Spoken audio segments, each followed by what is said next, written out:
आप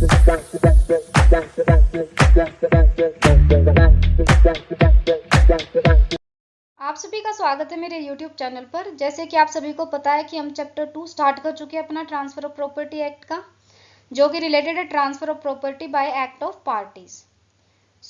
आज हम करेंगे section 5 transfer of property defined. अगर अभी तक आपने चैनल को सब्सक्राइब नहीं किया है तो चैनल को सब्सक्राइब कर ले, ताकि आपको सारे अपडेट साथ में मिलते रहें। Section 5 transfer of property defined. देखिए, जब भी आप वीडियोस देखें तब साथ में अपना बेयर एक्ट खोल के रखें, ताकि आपको एक आदत हो जाए बेयर एक्ट पढ़ने की। वैसे ये जो डेफिनेशन यहाँ पे लिखी गई है ये अपनी बेयर एक्ट की लैंग्वेज है। देखिए, in the following sentences transfer of property means an act by which a living person conveys property in present or in future to one or more other living persons or to himself and to one or more other living person, and to transfer property is to perform such act. In this section, living person includes a company or association or body of individuals, whether incorporated or not, but nothing herein contained shall affect any law for the time being in force relating to transfer of property to or by companies, associations or body of individuals. देखिए, इसमें जो important words हैं उनको मैंने highlight किया है, जैसे कि an act, a person, a living person, conveys, present or in future, one or more other living persons, or to himself. इन जो इम्पोर्टेंट वर्ड्स हैं जिनको हाईलाइट किया, इनको वन बाय वन हम समझेंगे कि किस चीज का क्या मतलब है यहाँ पे। Transfer of property means an act. Transfer of property बड़ा सिंपल है कि एक लीगल प्रोसेस होता है जिसके द्वारा आप अपनी ओनरशिप और अपने इंटरेस्ट जो भी आपके उस प्रॉपर्टी में लाए करते हैं, आप किसी और व्यक्ति को ट्रांसफर कर देते हैं। जैसे कि ए है, ए ने अपनी प्रॉपर्टी बी को बेच दी। अब यहाँ पे ए जो है वो है ट्रांसफरर, और जिसको बेची है उसको बोलते हैं ट्रांसफरी। जो बी है वो क्या है, वो ट्रांसफरी है। So through a deliberate act, एक एक्ट के द्वारा उस चीज को ट्रांसफर करता है वो व्यक्ति। अब यहाँ पे हमें समझना है कि एन एक्ट का क्या मतलब है। The transfer of property is just not a concept, मतलब सिर्फ एक थ्योरी नहीं है, बट एन एक्टिविटी और प्रोसेस। हमें एक लीगल एक्शन करना पड़ता है जिसके द्वारा हम अपनी प्रॉपर्टी को ट्रांसफर करते हैं, और उस एक्शन को करने के लिए हमारी इंटेंशन होनी चाहिए। तो जो एक्शन है उसे हम बोलते हैं इंटेंशनल एक्ट, कि आप अपनी प्रॉपर्टी के जितने भी राइट है आप किसी और व्यक्ति को ट्रांसफर कर रहे हैं, आप उस चीज को चाह रहे हैं करना। इसका एक लीगल कॉन्सिक्वेंस होता है। लीगल कॉन्सिक्वेंसेस का मतलब होता है लीगल आउटकम। आउटकम क्या होगा कि उसकी ओनरशिप चेंज हो जाएगी, उसका अब इंटरेस्ट किसी और व्यक्ति के पास लाई करेगा। विदाउट सच एन एक्ट, बिना उस एक्ट के आप ट्रांसफर ऑफ प्रॉपर्टी कर ही नहीं सकते। जैसे कि ए व्यक्ति है, ए ने अपनी प्रॉपर्टी बी को बेच दी, तो उसने क्या किया, एक सेल डीड पे साइन किए और उसका पोजेशन बी को ट्रांसफर कर दिया। उसका पोजेशन क्या कर दिया, बी को दे दिया। तो यहाँ पर उसने क्या किया, this is transfer of property through sale. Sale के द्वारा ट्रांसफर की गई property, and it occurs because of the voluntary act of the mister A. Mister A के एक्ट के द्वारा उस प्रॉपर्टी को उसने ट्रांसफर किया टू बी। लेकिन अगर हम विल की बात करें या इनहेरिटेंस की बात करें तो उसे हम बोलते हैं ऑपरेशन ऑफ लॉ, और वो ट्रांसफर ऑफ प्रॉपर्टी सेक्शन 5 के अंदर नहीं आता। यहाँ पर सिर्फ इंटर वाइवोस, मतलब जो transfer by an act of parties perform किए जाएंगे, सिर्फ उन ट्रांसफर्स को ही डील करता है हमारा transfer of property act section 5। Living person मतलब जिंदा व्यक्ति। सेक्शन 5 ये बोलता है कि जो व्यक्ति ट्रांसफर कर रहा है प्रॉपर्टी को, वो एक लिविंग पर्सन होना चाहिए, जीवित व्यक्ति होना चाहिए। ये एक इसेंशियल रिक्वायरमेंट है, मैंडेटरी है ये चीज। लिविंग पर्सन में सिर्फ ह्यूमन बींग्स नहीं, साथ में ज्यूरिस्टिक पर्सन भी आते हैं, जैसे कि कंपनीज हैं, फर्म्स हैं, कॉरपोरेशंस हैं, यूनिवर्सिटीज हैं, एसोसिएशन ऑफ पर्संस हैं। अब ये बायोलॉजिकल ह्यूमंस तो नहीं है, लेकिन लॉ इन्हें ट्रीट करता है एज अ लीगल पर्सन जो ट्रांसफर कर सकते हैं प्रॉपर्टी को। क्यों? क्योंकि ये भी प्रॉपर्टी ओन भी करते हैं और प्रॉपर्टी को ट्रांसफर भी कर सकते हैं। जो ट्रांसफरर होता है, जैसे कि ए व्यक्ति है, ए अपनी प्रॉपर्टी बी को बेच रहा है, तो ए यहाँ पे क्या है, ट्रांसफरर है। तो ट्रांसफरर है वो कंपिटेंट होना चाहिए कि वो प्रॉपर्टी को ट्रांसफर कर सके, मतलब कि उसने ए जो मेजोरिटी अटेन कर रखी हो, वो साउंड माइंड हो, और वो लीगली डिस्क्वालिफाइड नहीं हो कि वो ट्रांसफर ना कर सके प्रॉपर्टी। क्लासिफिकेशन अबाउट कोर्ट और transfer by operation of law. सवाल ये है क्या कोर्ट जो है वो लिविंग पर्सन होंगे या नहीं होंगे। तो कोर्ट जो है उसे हम लिविंग पर्सन नहीं कंसीडर करते। तो अगर कोई भी ट्रांसफर कोर्ट के ऑर्डर के द्वारा होता है तो उसे हम सेक्शन 5 के अंदर नहीं डील करते। वो क्या है, वो ऑपरेशन ऑफ लॉ है। कोई भी ट्रांसफर बाय विल होता है या इनहेरिटेंस होता है या कोर्ट के ऑर्डर के द्वारा होता है तो उसे हम ऑपरेशन ऑफ लॉ मानते हैं और वो चीज एक्सक्लूडेड है, मतलब हमने बाहर निकाल रखी है from the definition of transfer under the transfer of property act. Transfer of property उस चीज को डील नहीं करता जो bye operation of law transfer करते। Conveys. The term conveys refers to the act performed by a living person, the transferor, in a transfer of property. This act result in creation of a new title or interest in favor of the another person, the transferee. In simple words, to convey means to legally pass ownership or interest in property from one person to another. Conveys का मतलब होता है एक living person के द्वारा किया गया act जिसमें प्रॉपर्टी किसी दूसरे व्यक्ति को ट्रांसफर की जाती है और इस एक्ट का रिजल्ट होता है नए राइट या टाइटल क्रिएट करना ट्रांसफरी के फेवर में, तो उसे हम बोलते हैं कन्वेज। ये जो ट्रांसफर ऑफ प्रॉपर्टी का जो ये एक्ट हम परफॉर्म करते हैं ये ऑटोमेटिक नहीं होता जैसे कि इनहेरिटेंस या विल में होता है। ये ट्रांसफरर करता है कुछ एक्शन जिसके द्वारा ट्रांसफर होती है प्रॉपर्टी और वो जो एक्ट किया जाता है उसे हम बोलते हैं इंटेंशनल एक्ट, कि ट्रांसफरर का एक इंटेंशन होना चाहिए कि वो ट्रांसफर करना चाहता है प्रॉपर्टी को, उसे हम बोलते हैं कन्वीनियंस। अब कन्वीनियंस का मतलब होता है कि एक ऐसा एक्शन परफॉर्म करना जिससे कि नए राइट बने, टाइटल बने और इंटरेस्ट बने in favour of the transferee, और इस लीगल प्रोसेस को हम बोलते हैं ट्रांसफर ऑफ प्रॉपर्टी। क्यों? क्योंकि इससे प्रॉपर्टी का जो इंटरेस्ट है वो ट्रांसफर हो जाता है किसी और व्यक्ति के पास। Scope of the term conveys. अब जो स्कोप है मतलब दायरा है इस वर्ड का उसको समझते हैं। It includes all types of voluntary transactions between living person inter vivos, मतलब कि दो लिविंग पर्सन के बीच में जो वॉलेंट्रीली कोई ट्रांजेक्शन होता है उन सब चीजों को इंक्लूड करता है कन्वेज वर्ड। लेकिन ये इंक्लूड नहीं करता विल, कोर्ट सेल या फिर इनहेरिटेंस, मतलब कि कोर्ट के ऑर्डर के द्वारा भी अगर कोई चीज की जाती है तो उसे भी ये चीज नहीं इंक्लूड करता। ये स्पेसिफिक 3 चीजें हैं जिसे कि कन्वेज टर्म जो है वो नहीं इंक्लूड करती। Requirement of title. टाइटल की रिक्वायरमेंट क्या है? The transferor must possess the title और interest which he seeks to transfer. ए अपनी प्रॉपर्टी को बी को बेचना चाहता है।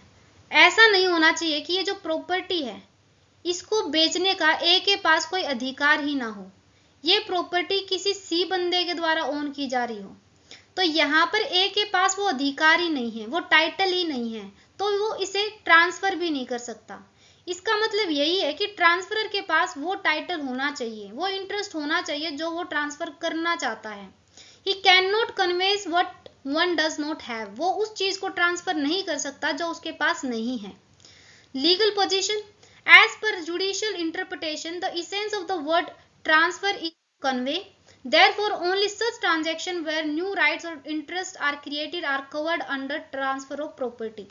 मतलब कि सिर्फ वही ट्रांजैक्शंस की बात की गई जहां पे ट्रांसफर की वजह से नए अधिकार बने, कोई नया इंटरेस्ट बने। अब किस चीज को हम कन्वेंस नहीं कहेंगे? एक तो मेयर एग्रीमेंट टू सेल और एक डिवीजन ऑफ पार्टनरशिप एसेट्स, इनको हम कन्वेंस मतलब कि ट्रांसफर नहीं मानते। एग्रीमेंट टू सेल जो है सिर्फ एक प्रॉमिस है, कोई ट्रांसफर नहीं है। अगर हम पोजेशन को डिलीवर कर देते हैं एक एग्रीमेंट के साथ तो उसे भी नहीं कहेंगे कि वो एक ट्रांसफर है। एक वैलिड ट्रांसफर के लिए हमें एक रजिस्टर्ड डीड बनवानी पड़ती है जिसके थ्रू हम प्रॉपर्टी को ट्रांसफर करते हैं as per the transfer of property act. Partnership की division of partnership assets among existing partners is not a conveyance as no new interest is created all world already co owners, मतलब कि partnership में पहले से ही को owners थे, वो अपने एसेट्स को डिवाइड कर रहे हैं, मतलब कि कोई भी नया इंटरेस्ट नहीं क्रिएट हो रहा, कोई भी नई ओनरशिप नहीं क्रिएट हो रही। तो एक लीगल फर्म जो एक पार्टनरशिप फर्म होती है वो एक लीगल पर्सन नहीं होती। यहाँ पर जो प्रॉपर्टी है वो ओन की जाती है पार्टनर्स के द्वारा, ना कि फर्म के द्वारा। तो यहाँ पर कोई भी ट्रांसफर नहीं होता प्रॉपर्टी का। तो ट्रांसफर हम किसे बोलेंगे, किसे हम कन्वेंस बोलेंगे कि ए एक घर ओन करता है, बी का उस घर में कोई अधिकार नहीं है, ए गिफ्ट कर देता है उस घर को to be by executing a registered gift deed, एक गिफ्ट डीड के द्वारा उस चीज को ट्रांसफर करता है। अब यहाँ पर ए ने क्या किया, एक एक्ट परफॉर्म किया कि उसने गिफ्ट कर दिया अपने घर को, तो इसे हम क्या बोलेंगे, कन्वेंस, मतलब कि ट्रांसफर किया है उसने अपने घर को। क्यों, क्योंकि वहां पर क्रिएट हुआ है एक नई ओनरशिप, एक नया अधिकार बना है किसके फेवर में, बी के फेवर में, तो उसे हम बोलते हैं कन्वे, मतलब कि हमने अपनी प्रॉपर्टी का ट्रांसफर कर दिया है किसी दूसरे व्यक्ति को, जिससे कि एक नई ओनरशिप क्रिएट हुई है। In present or in future, the law allows the transferor, living person, to structure the transaction in such a way that the transfer of interest take place now, later, or only if a certain condition is met. अब कानून ने transferor को ये चीज allow कर दी है कि वो इस तरीके से ट्रांजैक्शन बना सकता है कि ट्रांसफर जो है या तो इमीडिएटली टेक प्लेस हो जाए, या फिर किसी फ्यूचर डेट से हो, या फिर किसी कंडीशन के फुलफिल होने पर हो। अब प्रेजेंट कन्वेंस का मतलब होता है the transfer take place immediately at the time the deed is executed, जिस दिन डीड एग्जीक्यूट होगी उसी दिन ट्रांसफर हो गया। The transferee acquire instant title और interest in the property. Future conveyance का मतलब होता है कि transfer plan to take effect from a future date, किसी फ्यूचर तारीख से वो चीज इफेक्ट में आएगी। द डीड में भी एग्जीक्यूटेड नाउ, कि हो सकता है डीड को भी एग्जीक्यूट कर दिया गया है, लेकिन ओनरशिप जो है वो ट्रांसफरी को किसी लेटर स्पेसिफाइड डेट पे मिलेगा। मतलब कि जो रजिस्टर्ड डीड है उसमें लिख दिया गया है कि हम आज इसको एग्जीक्यूट करते हैं, लेकिन जो ओनरशिप ट्रांसफर होगी वो होगी 1 जनवरी 2026 से। अब इसमें एक चीज इंपॉर्टेंट है कि in the word present or in future governs the word conveys note the property, मतलब कि सिर्फ ट्रांसफर की बात की गई है। इसका मतलब ये नहीं है कि प्रॉपर्टी भी हो सकता है कि फ्यूचर में ही एग्जिस्ट करे, नहीं, फ्यूचर में एग्जिस्ट करने वाली प्रॉपर्टी इंक्लूडेड नहीं की गई है। प्रॉपर्टी तो अब एग्जिस्ट करनी चाहिए, सिर्फ ओनरशिप फ्यूचर में क्या होगी, ट्रांसफर होगी। This means the act of conveying can occur now और later, not the future property can be transferred. Conditional conveyance, इसका मतलब यह है कि transfer becomes effective only upon happening of a specified condition, कि उसमें कोई कंडीशन स्पेसिफाई कर दिया, अगर वो कंडीशन होगी फुलफिल तब वो प्रॉपर्टी क्या होगी, ट्रांसफर होगी। Until the condition is fulfilled the interest does not vast in the transferee, जब तक वो कंडीशन नहीं फुलफिल होती तब तक वो जो इंटरेस्ट है वो भी ट्रांसफरी को नहीं मिलता। प्रॉपर्टी, अब देखिए प्रॉपर्टीज ऑफ ऑल डिस्क्रिप्शन, चाहे वो मूवेबल प्रॉपर्टी हो चाहे वो इमूवेबल प्रॉपर्टी हो। हमने पढ़ा था कि part A of the chapter 2 deals with movable plus immovable properties. तो चाहे कैसी भी प्रॉपर्टी हो, property must be a present property, property कैसी होनी चाहिए, प्रेजेंट प्रॉपर्टी होनी चाहिए, नॉन एग्जिस्टेंट प्रॉपर्टी नहीं होनी चाहिए। प्रेजेंट का मतलब ये है कि प्रॉपर्टी आज एग्जिस्ट करनी चाहिए, ऐसा ना हो कि फ्यूचर में एग्जिस्ट करेगी। अगर कोई प्रॉपर्टी आज एग्जिस्ट नहीं करती और आप उसका ट्रांसफर करते हैं तो उसे हम बोलते हैं void transfer. Second is to another living person, transferee की बात करते हैं कि किससे, जिसको हम ट्रांसफर कर रहे हैं प्रॉपर्टी, तो जो ट्रांसफरी है वो एक कंपिटेंट पर्सन होना अनिवार्य नहीं है। जिस तरीके से ट्रांसफरर का एक कंपिटेंट पर्सन होना जरूरी था, लेकिन ट्रांसफरी का कंपिटेंट पर्सन होना जरूरी नहीं है। वो माइनर भी हो सकता है, वो इंसेन पर्सन भी हो सकता है, और वो एक अनबोर्न चाइल्ड भी हो सकता है। और ट्रांसफरी जो है वो एक ह्यूमन बीइंग भी हो सकता है और एक जूरिस्टिक पर्सन भी हो सकता है। उसमें आइडल्स को भी इंक्लूड किया गया है, जो हिंदू देवी देवता होते हैं उनको भी इसमें इंक्लूड किया गया है कि आप उनको भी ट्रांसफर कर सकते हैं प्रॉपर्टी को। टू हिमसेल्फ, जब हम डेफिनेशन पढ़ रहे थे तो उसमें लिखा है कि ट्रांसफर टू हिमसेल्फ। अब इस चीज को ऐड किया गया था बाय 1929 अमेंडिंग एक्ट। अब इसका मतलब ये है कि अगर कोई ट्रांसफरी है, उसने अपनी प्रॉपर्टी का ट्रस्ट क्रिएट कर दिया, तो वहां पर जो ट्रांसफरर है वो तो क्या है, वो ओनर है उस प्रॉपर्टी का जो क्रिएट कर रहा है ट्रांसफर, और ट्रांसफरी जिसको ट्रांसफर की जा रही है वो क्या है, वो मैनेजर है, कस्टोडियन है उस प्रॉपर्टी का, उस ट्रस्ट प्रॉपर्टी का। तो दोनों में डिफरेंस है। तो इस कंडीशन में क्या हो सकता है कि ट्रांसफरर खुद को ही क्या कर सकता है, प्रॉपर्टी ट्रांसफर कर सकता है। तो इसीलिए बोला गया है to himself. Examining transactions are the transfer of property under the act. अब हम कुछ स्पेसिफिक चीजें देखेंगे और देखते हैं कि क्या इन्हें हम ट्रांसफर कर सकते हैं कंसिडर। जैसे फैमिली सेटलमेंट है, इसे हम ट्रांसफर नहीं मानते। जब फैमिली की सेटलमेंट करते हैं तो हम एक्नॉलेज करते हैं share of the family members, तो इसे हम ट्रांसफर नहीं करते। कॉम्प्रोमाइज है, इसे भी हम ट्रांसफर नहीं करते, इसमें हम सेटलमेंट करते हैं डाउटफुल क्लेम्स की।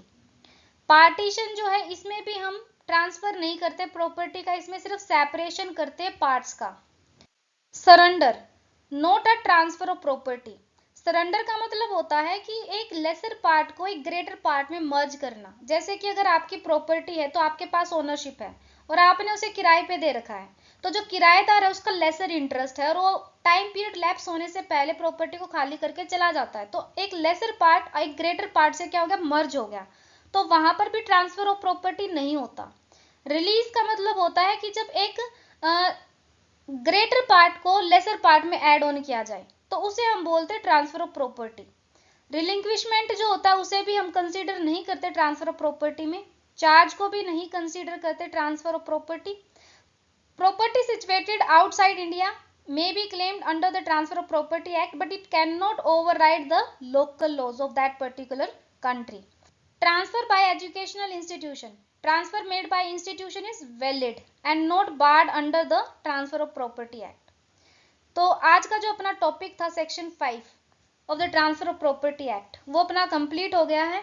अब मिलेंगे नेक्स्ट वीडियो में एक नए टॉपिक के साथ। ऑब्वियसली सेक्शन 6 करने वाले हम लोग। तो अगर अभी तक चैनल को सब्सक्राइब नहीं किया तो चैनल को सब्सक्राइब करें। अगर वीडियो अच्छी लगी तो वीडियो को लाइक और शेयर करें।